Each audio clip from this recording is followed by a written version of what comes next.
నూతన సంవత్సర వేడుకల పేరుతో రోడ్లపై హంగామా సృష్టిస్తూ హద్దుమీరితే కఠిన చర్యలు తప్పవని హైదరాబాద్ పోలీస్ కమిషనర్ సజ్జనార్ హెచ్చరించారు.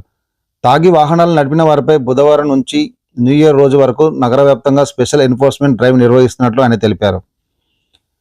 క్రిస్మస్, వైకుంఠ ఏకాదశి, నూతన సంవత్సర వేడుకల నేపథ్యంలో నగరంలో ఎలాంటి అవాంఛనీయ సంఘటనలు జరగకుండా పటిష్ట బందోబస్తు ఏర్పాటు చేయాలని అధికారులను ఆదేశించారు.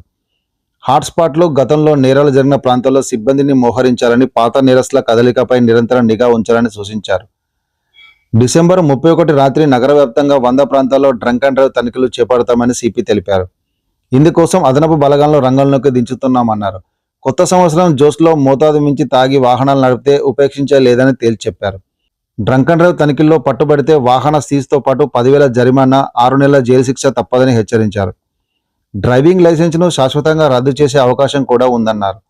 పార్టీలకు వెళ్లేవారు ముందుగానే డిసిగ్నేటెడ్ డ్రైవర్ను ఏర్పాటు చేసుకోవాలని లేదా క్యాబ్లను ఆశ్రయించాలని సూచించారు.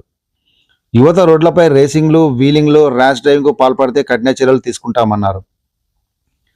2026 స్వాగత వేడుకలు ప్రజల జీవితాల్లో తీపి జ్ఞాపకాలు మిగిలాలే తప్ప చేదు అనుభవాలుగా మారకూడదని సిపి హితవు పలికారు. డిసెంబర్ 31 రాత్రి పబ్లు, 3 స్టార్ ఆపై స్థాయి హోటల్లో జరిగే వేడుకలకు అర్ధరాత్రి 1 గంట వరకే అనుమతి ఉన్నట్లు స్పష్టం చేశారు.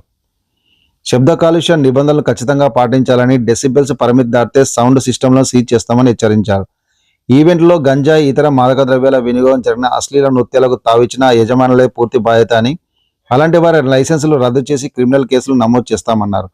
వేడుకల్లో మహిళల భద్రత కోసం ప్రత్యేక చర్యలు చేపట్టినట్టు సిపి వివరించారు. రద్దీగా ఉండే ప్రాంతాలు, పార్టీ ఎవెన్యూలు, జంక్షన్లో, మఫ్టీలో 15 షీ టీమ్స్ నిఘా ఉంచుతామని, మహిళల పట్ల అసభ్యంగా ప్రవర్తిస్తే తక్షణమే అరెస్ట్ చేస్తామని వెల్లడించారు.